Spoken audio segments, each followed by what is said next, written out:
سيئات أعمالنا ونشهد أن لا إله إلا الله ونشهد أن سيدنا وحبيبنا ومولانا محمدا عبده ورسوله. قال الله تبارك وتعالى في القرآن العظيم: فأعوذ بالله من الشيطان الرجيم. بسم الله الرحمن الرحيم.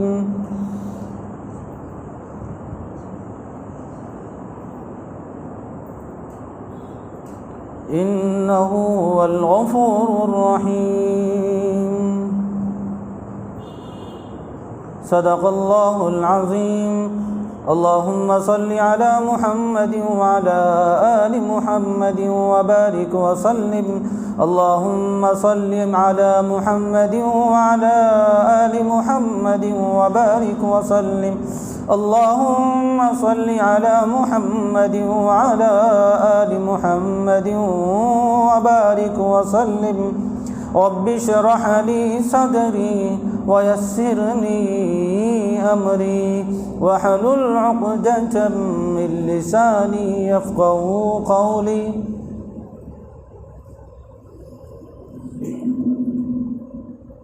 محترم حضرات،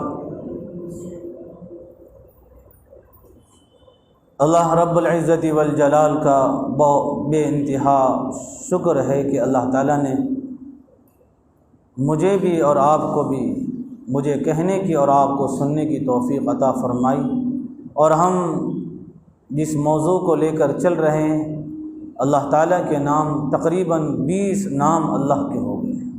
یہ اللہ تعالیٰ کا بہت بڑا بے انتہا کرم ہے. محترم حضرات، آج جو اللہ تعالیٰ کی صفت بتلانا ہے، اس بارے میں ہم سب جانتے بھی ہیں، اور اس کا غلط استعمال بھی، غلط بول بھی بولتے ہیں. وہ ہے غفار، غفور، اور اسی معنی میں آتا ہے عفو. تینوں کے ایک ہی معنی ہے. بظاہر تینوں کے ایک ہی معنی لگتے ہیں کہ اللہ معاف کرنے والا ہے، درگزر کرنے والا ہے، گناہوں کو چھپانے والا ہے. اس کی اگر تحقیق کو دیکھا جائے تو غفار کے معنی آتے ہیں انسان جو گناہ کرتا ہے اس گناہ کو رب چھپا دیتا ہے، پھر مہربانی کرتا ہے. اور دوسرے ایک امام نے کہا کہ غفار کے معنی آتے ہیں کہ وہ ذات ہے کہ جو بندہ گناہ کرتا ہے اس گناہ کو دیکھنے کے باوجود اس کو چھپا دیتا ہے، آخرت میں بھی اس کو مٹا دیتا ہے.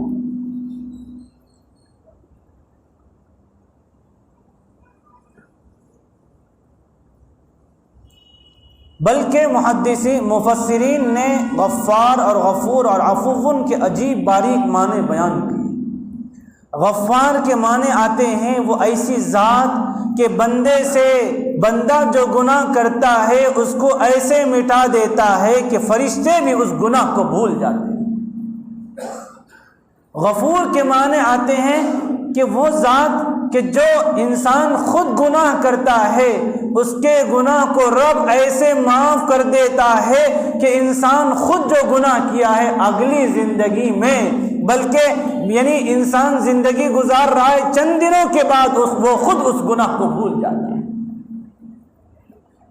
اور عفون کے معنی آتے ہیں کہ وہ ایسی ذات ہے گناہ کو مٹا دیتا ہے، گناہ کو معاف کر دیتا ہے، ایسے معاف کرتا ہے کہ اس گناہ کے جو انسان کی زندگی پہ اثر ہونے والے تھے، اثرات ہونے والے تھے، جو اس کے نتائج آنے والے تھے، اس نتائج کو ختم کر دیتا ہے. یعنی وہ ذات ہے کہ انسان کوئی ظلم کر رہا ہے، کوئی گناہ کر رہا ہے، اس گناہ کا انسان زندگی میں ضرور اثر دیکھے گا، اس گناہ کو بھی رب اس گناہ کے اثرات کو بھی ختم کر دیتا ہے. عفوٌ وہ ذات ہے کہ جو گناہ کے اثرات کو بھی ختم کر دیتا ہے، وہ ایسے معاف کرتا ہے کہ انسان خود اس گناہ کو بھول جاتا ہے، وہ ایسے معاف کرتا ہے کہ لکھنے والے فرشتوں کے ذہن سے بھی اس کو نکال دیتا ہے. معاف کرنا اس کی ایسی صفت ہے کہ روح المعانی کے اندر ایک حدیث لکھا گیا ہے کہ لعانین المسبحین، کہ وہ لوگ جو توبہ کرنے والے جن کا رونا گڑ گڑانا اللہ کو اتنا پسند آتا ہے کہ وہ نیک بندے جو تہجدوں میں اٹھ کر اللہ کے سامنے سبحان اللہ اور اللہ کی ضربیں لگانے والے سے زیادہ اس گنہگار کے رونے اور گڑ گڑانے کو رب پسند کرتا ہے۔ اللہ معاف کرنے والا ہے، اللہ بندوں کی بخشش کرنے والا ہے۔ آج ہر ایک گنہگار بندے کے ذہن میں یہ بات آتی ہے آخر کیا میری بخشش ہوگی یا نہیں ہوگی؟ ہر ایک کے ذہن میں یہ سوال پیدا ہوتا ہے کہ رب میری بخشش کرے گا یا نہیں کرے گا، رب مجھے معاف کرے گا یا نہیں کرے گا۔ ہر ایک انسان کے ذہن میں جو بندہ نیک بننا چاہتا ہے، جو انسان کچھ نیکیاں کر لیتا ہے، اس کے بعد ذہن میں دوڑنے والا یہی سوال ہوتا ہے آخر میری بخشش ہوگی یا نہیں۔ اگر رب کی پکڑ آئے، رب پکڑنا چاہے تو انسان جو بے شعوری میں اور نہ دیکھ کر ایک چونٹی کو بھی مسل دے گا، اور پیر کے نیچے اس کے پیر کے نیچے آنے والی ایک چونٹی بھی اگر اس کے پیر کے نیچے آنے والی چونٹی اس کے پیر سے مسل جائے تو رب کی پکڑ اس سے بھی ہو سکتی ہے۔ لیکن جب رب کی بخشش یہ ہوتی ہے کہ رب اتنا بخشتا ہے، اس کے بخشش کو دیکھا جائے تو بڑے بڑے ڈاکوؤں کو اس نے بخش کر وقت کا قطب اور ولی بنا دیا تھا۔ انسان جو گناہ کرتا ہے گنہگاروں کو دیکھ کر، رب کی نافرمانی کو دیکھ کر، بلکہ انسان اپنی زندگی میں اپنے گناہ کو دیکھ کر یہ خیال کرتا ہے، بلکہ ہمارے اپنے گناہ کو دیکھ کر ہم یہ خیال کرتے ہیں اے اللہ شاید آپ گناہ نہیں دیکھ رہے۔ اللہ کی طرف سے بخشش ایسے ہوتی ہے اے بندے میں گویا کہ گناہ نہیں دیکھ رہا ہوں، اور بندہ گناہ ایسے کرتا ہے کہ گویا کہ رب نہیں دیکھ رہا ہے۔ رب بخشنے والا ہے، معاف کرنے والا ہے۔ اسی لیے قرآن مجید میں بلکہ انسان کے لیے 3 صفت اللہ تعالیٰ نے بیان کیے ہیں۔ ایک انسان وہ ہوتا ہے جو ظلم کرتا ہے۔ ظلم کس کو کہتے ہیں میں آپ کو یہ بات بتلا دوں۔ ظلم یظلم ظلمن کے معنی آتے ہیں نہ ظلم کرنا، لیکن حقیقی ڈکشنری میں معنی آتے ہیں ایک چیز جو چیز رکھنا جہاں رکھنا تھا اس کو وہاں پر نہ رکھنا۔ ہم نے ظلم کو یہ سمجھا ہے کہ کسی کو تھپڑ مار دے تو وہ ظلم ہے، کوئی انسان کسی کی زمین کو ہڑپ کر لے وہ ظلم ہے، لیکن کوئی بندہ کسی کو گالی دے دے وہ اس کو ظلم نہیں سمجھتا ہے۔ انسان گناہ کر رہا ہے اس کو ظلم نہیں سمجھتا ہے، بلکہ شرک کر رہا ہے اس کو ظلم نہیں سمجھتا ہے۔ لیکن قرآن مجید میں دیکھا جائے ان الشرک لظلم عظیم، شرک بہت بڑا ظلم ہے۔ شرک کرنے والا کیسے ظلم کرا؟ وہ تو مارا کسی کو نہیں، کسی کا مال کو ہڑپ نہیں کیا۔ ظلم کے معنی اصل معنی آتے ہیں ایک چیز جہاں رکھنا تھا وہاں نہیں رکھا۔ چنانچہ تھانوی رحمۃ اللہ علیہ فرماتے ہیں ایک انسان گھر کے چولہے کے اندر جہاں کاڑی کی ڈبی رکھنا تھا وہ کہاں کاڑی کی ڈبی نہ رکھا، وہ بھی ظلم کرنے والا۔ چھری جہاں رکھنا تھا چھری کو وہاں نہیں رکھا، وہ ظلم کرنے والا۔ میں آپ کو بتلانا تھپڑ مارنے والا ظالم کیسے ہوا؟ اس لیے کہ یہ ہاتھ اس انسان کے چہرے پر نہیں پڑنا تھا، اس نے غلط رکھ دیا اس لیے وہ ظالم ہوا۔ اسی طریقے سے ایک زمین پر جس کے ہڑپ کر لیا ہے وہاں اس کو پیر نہیں رکھنا تھا، لیکن غلط نیت سے پیر رکھا، وہاں پر بیٹھ گیا، غلط جگہ پر پیر رکھا، لہذا وہ ظالم ہوا۔ اسی طریقے سے یہ دل ہے، یہ دل کے اندر رب کی محبت کے علاوہ کسی کی محبت نہیں بیٹھ سکتی ہے، رب کے ایمان کے علاوہ، رب کی توحید کے علاوہ اس دل کے اندر کوئی ذات نہیں بیٹھ سکتی۔ لیکن رب بندے نے جب اللہ کی توحید کے علاوہ، اللہ کے ایمان کے علاوہ کسی اور کی چیز کو بٹھا لیتا ہے تو یہ دل پر ظلم کرنے والا ہے۔ اسی لیے قرآن مجید نے کہا ان الشرک لظلم عظیم، شرک کرنے والا شرک بہت بڑا ظلم ہے۔ تو اسی طریقے سے انسان جہاں سجدہ نہ کرنا تھا، جہاں سر نہیں رکھنا تھا سر رکھ دیا تو وہ شرک ہوا، وہ ظلم ہوا۔ بہرحال انسان کی 3 صفت قرآن مجید نے بتلائی ہے۔ ایک ہوتا ہے انسان ظالم ہے، اس سے بڑھ کر آتا ہے ظلوم، اور اس سے بڑھ کر آتا ہے ظلام۔ بہت زیادہ ظلم کرنے والا.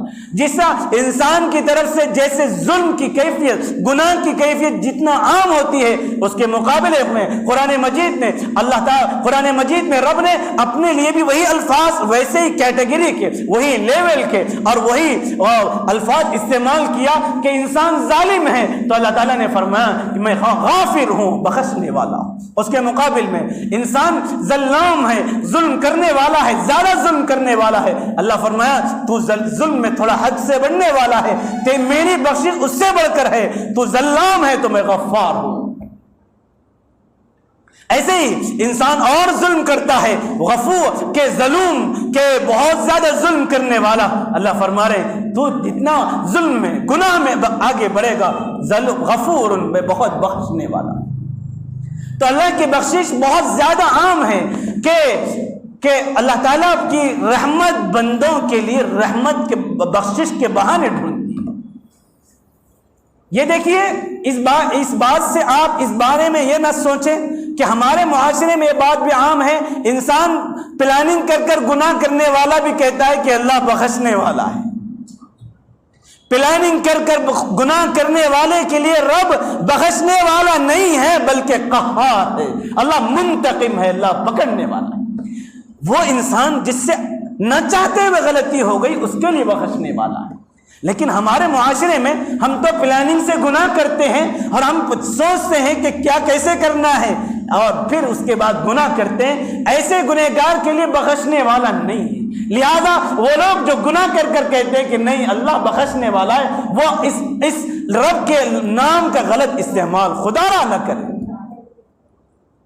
بہرحال اللہ بخشنے والے ہیں. آخر میں نے بات شروع کی، اللہ جب اتنے بخشنے والے ہیں، ہر بندہ یہ خیال کرتا ہے کہ آخر کیا میری بخشش ہوگی یا نہیں. میرے بھائیوں، اگر اسلام کے مزاج کو دیکھا جائے، قرآن کی اور احادیث کے پورے چیزوں کو دیکھا جائے، تو گویا کہ اللہ تعالیٰ کی طرف سے غفاریت کا، بخشش کا ایک پیکیج کھلا ہوا ہے. گویا کہ بخشش کے دروازے ہر طرف سے کھلے ہوئے ہیں. روزانہ کے پیکیجز الگ، ہفتہ واری ویکلی پیکیجز الگ، منتھلی پیکیجز الگ، اور پھر سالانہ ایئرلی پورا ایک پیکیج الگ. عجیب عجیب اللہ تعالیٰ نے بندوں کے بخشش کے لیے عجیب پیکیجز اور الگ الگ. یہ گویا کہ رب نے ایک دریا بلکہ سمندر، ہمارے الفاظ محدود ہیں، ہماری سوچ محدود ہے. ہماری سوچ جہاں جا کر ختم ہوتی ہے، رب کی رحمت وہاں سے شروع ہوتی ہے. انسان کے رشتے جہاں ختم ہوتے ہیں، وہاں سے رب کی محبت کی ابتدا وہاں سے ہوتی ہے.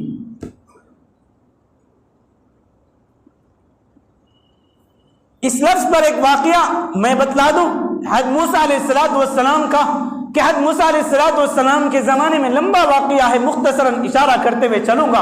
حضرت موسیٰ علیہ السلام کے زمانے میں ایک انسان بہت گنہگار، شرابی، کبابی، زنا سب کچھ موجود تھا.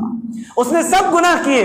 جب گناہ کرنے کے بعد معاشرے کے محلے کے لوگ بڑے پریشان ہو گئے. اس کو کہا کہ تو یہاں سے شہر سے باہر چلا جا، تیرے گناہ کی وجہ سے کہیں ہم پر عذاب نہ آ جائے. وہ چلا گیا. وہ جانے کے بعد وہ شہر سے باہر دروازے پر، جہاں پہلے زمانے میں ایک قلعہ ہوتا، پھر باہر نکلنا گویا کہ وہی شہر وہی ملک ہوتا، وہاں سے نکل جائے تو پھر ویرانہ جنگل ہوا کرتا. انسان جب چلا گیا، وہ جانے کے بعد پڑا رہا، لیکن سردی کی وجہ سے ٹھٹر کر بیمار ہو گیا. اب وہ سوچنے لگا کہ رب یہ کیا ہو گیا ہے. بس وہاں پر اس کی اور رب کی کچھ باتیں ہوئی اور وہ انتقال کر گیا. روایت کمزور ہے لیکن عبرت کے لیے حضرت موسیٰ علیہ السلام کی طرف وحی آئی کہ جائے ایک ان ولی من الاولیاء، ایک ولی انتقال ہو گیا ہے، اس کی نماز جنازہ پڑھی جائے.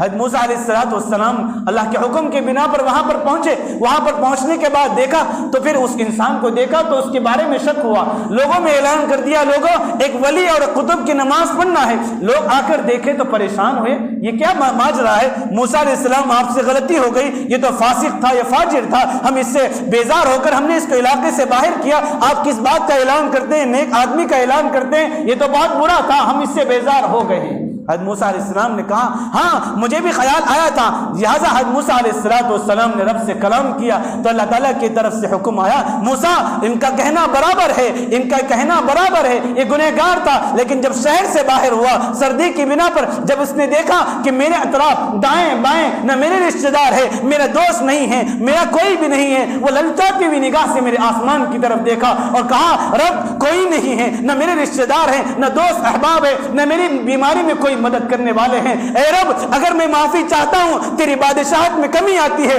تو ہرگز تجھ سے معافی نہیں مانگوں گا، اے رب اگر تو معاف کرنے تیرے بارے میں میں نے سنا ہے کہ انکا غفور الرحیم، تو بخشنے والا ہے، تو رحم کرنے والا ہے، اے رب تیرے اس رحم کی شان سے اسی واسطے سے میں تجھ سے مانگتا ہوں مجھے معاف کر دے، اے رب میرا کوئی نہیں ہے۔ اللہ فرمانے لگا اے موسیٰ میں غریب کا اجنبی انسان کا دوست ہوتا ہوں، میں اس کا طبیب ہوتا ہوں، اے موسیٰ اگر یہ اس کی بخشش کی بات کرتے ہو، اس کی انکساری کو، اس کی عاجزی کو، اس کی شرمندگی کو اگر تم دیکھتے تو اگر یہ اپنی تعلق سے نہیں بلکہ پوری قوم کے تعلق سے مانگتا تو اس کی انکساری کی بنا پر، اس کی عاجزی کی بنا پر، اس کی شرمندگی کی بنا پر پوری قوم کو معاف کر دیتا۔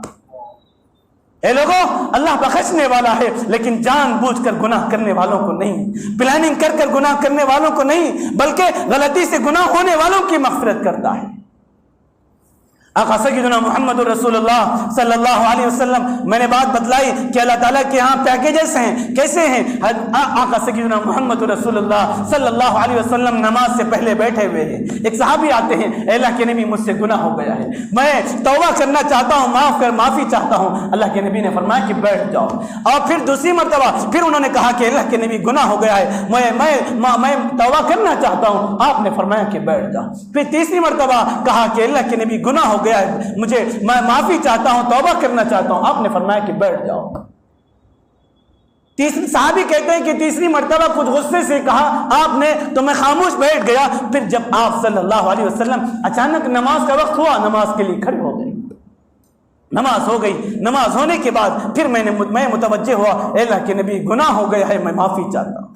آپ نے فرمایا کہ جا تیری معافی ہو گئی۔ صحابی نے عرض کیا اللہ کے نبی کیسے، میں تو معافی نہیں مانگا۔ آپ نے فرمایا ان الصلاۃ تنہی عن الفحشاء والمنکر، اے بندے نماز، تو نے نماز پڑھی رب کے سامنے، نماز کے ذریعے سے گناہ معاف ہو جاتے ہیں۔ اللہ نے پیکیجز ایسے کھولے اے بندے گناہ ہوتا ہے توبہ کر لے شرمندگی کے ساتھ، توبہ نہیں کرتا ہے تو قرآن کہتا ہے ان الحسنات یذہبن السیئات، اگر کبھی غلطی سے گناہ کے بعد توبہ نہیں ہو سکتا ہے تو نیکی تو کر لے، گناہوں کو مٹا دیتی ہے۔ ان الحسنات یذہبن السیئات، نیکیاں گناہوں کو مٹا دیتی ہے، بندہ نیکی کرتا ہے تو گناہ کو مٹا دیا جاتا ہے۔ نماز اب اگر انسان نیکی بھی نہیں کرتا ہے، توبہ کرنا بھی بھول جاتا ہے، تو پھر ہم تو وہ لوگ ہیں جنازے میں شرکت کرتے ہوئے خیال کرتے ہیں کہ مرنے والے کے لیے جنازے کی نماز پڑھنے ہم جا رہے ہیں، لیکن خود جنازے کی نماز دعا کہتی ہے اے بندے تو میت کے لیے بعد میں دعا کرنا، اپنے لیے پہلے دعا کرنا۔ اللہم اغفر لحینا ومیتنا، وہاں پر یہ نہیں کرے کہ اے اللہ بخش دے میرے سامنے والے مردے کو، پہلے کہا جا اللہم اغفر لحینا، اے اللہ میرے دائیں بھی میرے بائیں بھی پیچھے بھی سب یہ زندے ہیں، سب گنہگار ہیں، میں خود گنہگار ہوں، اے اللہ اللہم اغفر لحینا، بخش دیجئے رب، زندوں کو بخش دیجئے، پھر ومیتنا، پھر ہمارے مردوں کو بخش دیجئے۔ تو انسان جنازے میں شرکت کرتے ہوئے دوسرے کی بخشش کے ارادے سے جاتا ہے، لیکن میرے دوستو وہاں دوسرے کی بخشش نہیں اپنی بخشش کرانا ہے۔ اللہم اغفر لحینا ومیتنا وشاہدنا وغائبنا، جو حاضر ہیں جو غائب ہیں سب کی اے جنازے کی نمازیں حرم اور مدینہ اور کئی دنیا میں نمازیں چل رہی ہے، اے بندے تیرے لیے اتنا پیکیج ہے کہ تو نماز جنازہ نہیں پڑھتا ہے، کوئی اور پڑھتا ہے، تیرے لیے مغفرت کی دعا کرتے ہیں تو میں اس بہانے بھی تیری مغفرت کر دوں گا۔ اللہ کے بخشش کے دروازے بہت زیادہ کھلے ہوئے ہیں۔ اللہ کے نبی صلی اللہ علیہ وسلم نے یہ فرمایا کہ صبح غلطی ہو گئی شام میں معافی مانگ لو، شام میں رات میں غلطی ہو گئی صبح میں مانگ لو، 1 سال پہلے ہو گئی معافی مانگ لو، ہزاروں لاکھوں گناہ کیے ہو لیکن تمہیں لاکھ گناہ کرنے کے بدلے میں لاکھ مرتبہ استغفر اللہ پڑھنے کی ضرورت نہیں۔ اے بندے 1 مرتبہ اللہ دل سے کہہ دے، ایک لفظ کی بنا پر تیرے لاکھوں گناہوں کو معاف کر دو۔ ایسے ہی ہفتے واری مہینے کے اور پھر سالانہ الگ الگ پیکیجز. سورہ کہف پڑھ لیا جائے جمعے کے دن، غسل کر کر پیدل چل کر مسجد کی طرف پہلے آ جا، تیری مغفرت کر دوں گا. جمعے کے دن جب بندہ عطر لگا کر، خوشبو لگا کر اور اللہ کے نبی کی سنت معلوم کر کر، میرے نبی کا جمعے کا دن کیسے ہوتا تھا، میرے نبی کی جمعے کی سنت کیسے ہوتی تھی، وہ میرے نبی مسجد کو کب جایا کرتے تھے، یہ سنت معلوم کر کرتے اب بندہ جمعے کے دن آ جا تو تیرے پورے ہفتے کے گناہ کو معاف کر دوں گا. سورہ کہف پڑھ لے گا اور ایک جمعے سے دوسرے جمعے کے اندر نور دے دوں گا جو زمین سے لے کر آسمان تک لگا رہے گا. میرے بھائیوں، اللہ کی کتنی بڑی رحمتیں ہیں. آپ نے فرمایا کہ رمضان کے روزے رکھ لو، سال بھر کے گناہ معاف کر دوں گا. عاشورہ محرم کے 10 محرم کا روزہ رکھ لو، میں تمہارے گناہ سال کے معاف کر دوں گا. اس طریقے سے رب بہانہ تلاش کرتا ہے. میں نے اسی لیے شروع میں بات بتلایا کہ غفار، غفور اور عفو ایسے معنی ہیں. ہم تو سمجھتے ہیں کہ بخشنے والا، نہیں، بخشتا ایسا ہے کہ غفار کے معنی آتے ہیں ایسا بخشتا ہے کہ وہ فرشتے جو بندوں کے گناہ لکھتے ہیں ان فرشتوں سے بھی ان کے ذہنوں سے اس گناہ کو مٹا دیتا ہے. اور انسان خود اتنا گناہ کرتا ہے کہ وہ یہ کہہ سکتا ہے کہ میں یہ گناہ کیا، لیکن رب کا لفظ یہ بتلاتا ہے غفور، وہ اتنا بخشنے والا ہے، بخش کر خود گناہ کرنے والے کے ذہن سے یہ بات نکال دیتا ہے کہ تو نے فلاں گناہ کیا. عفو اتنا بڑا بخشنے والا ہے کہ گناہ کرنے کے بعد جو نتائج اور جو اثرات زندگی میں آنے تھے اس کو ختم کر دیتا ہے.